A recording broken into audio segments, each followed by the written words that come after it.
எங்கள் இசையரசர் டிஎம்எஸ் அவர்கள் பொன்விழா கடந்து பவள விழா நெருங்கும் காலத்தில் வாழ்ந்து கொண்டிருக்கின்றார்.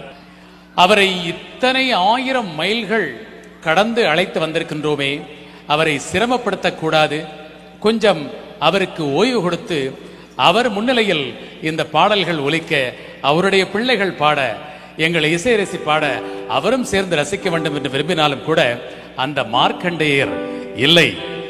இந்த பாடல்களை எல்லாம் கேட்கும் போது மீண்டும் என்னுடைய இளமை காலத்துக்கே நான் மீண்டு செல்கின்றேன், பாட வேண்டும் என்ற உத்வேகம் எனக்கு பிறக்கிறது என்று மீண்டும் வந்திருக்கின்றார். ஆகவே வசந்த மாளிகை என்ற திரைப்படத்தில் அவருக்கு புகழ் தேடி தந்த ஜோடிக்குரல் பாடல் மயக்கம் என்ன, இந்த மௌனம் என்ன, மணி மாளிகை தான் கண்ணே. பாடுவோர் பாடினால் ஆடத் தோன்றும்.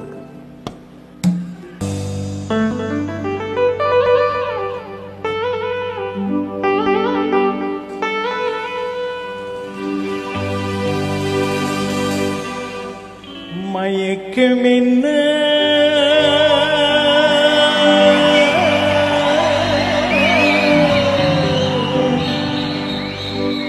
இந்த மௌனம் என்ன, மணி மாளிகை தான் கண்ணே.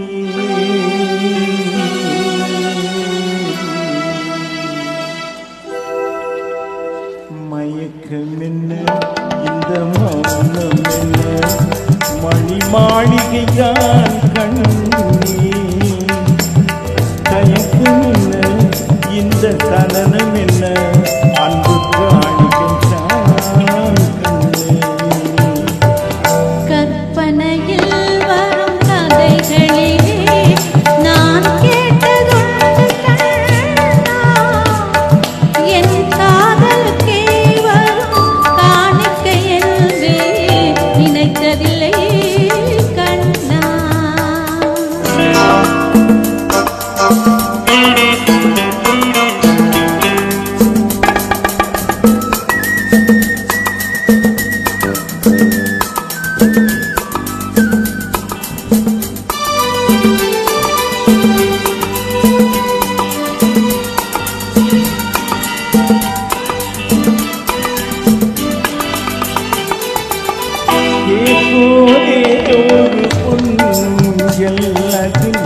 தேவதை போலே நீயாட, பூவாடை வரும் மேனியிலே உன் புன்னகை இதழ்கள் விளையாட, தேர்போலே ஒரு பொண்ணு எல்லாத்தில் தேவதை போலே நீயாட.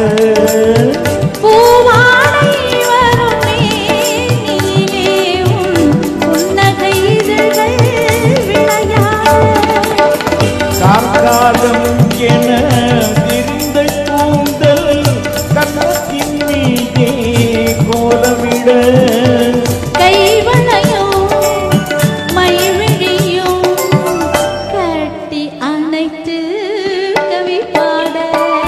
மயக்கம் என்ன, இந்த மௌனம் என்ன, மணி மாளிகை தான் கண்ணே.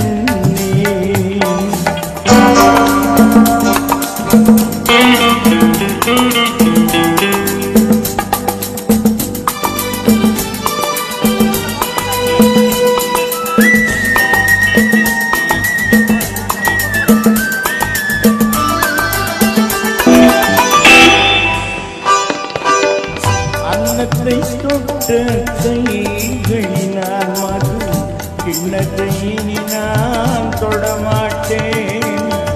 கண்ணத்தில் இருக்கும் கிண்ணத்தை எடுத்து மது வருந்தாமல் விடமாட்டேன். உன்னை அல்லால் ஒரு பெண்ணை இனி நான் உள்ளத்தினாலும் தொடமாட்டேன்.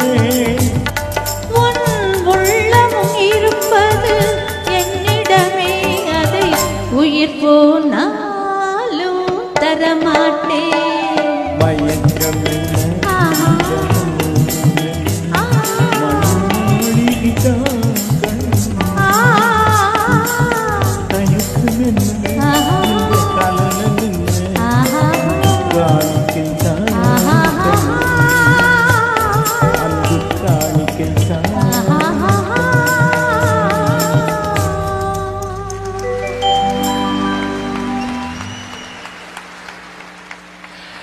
வெள்ளி விழா கண்ட படம். இந்த பாடலை அவர்கள் இருவரும் பாடும்போது நீங்கள் ஒன்றை அவதானித்திருக்கலாம்.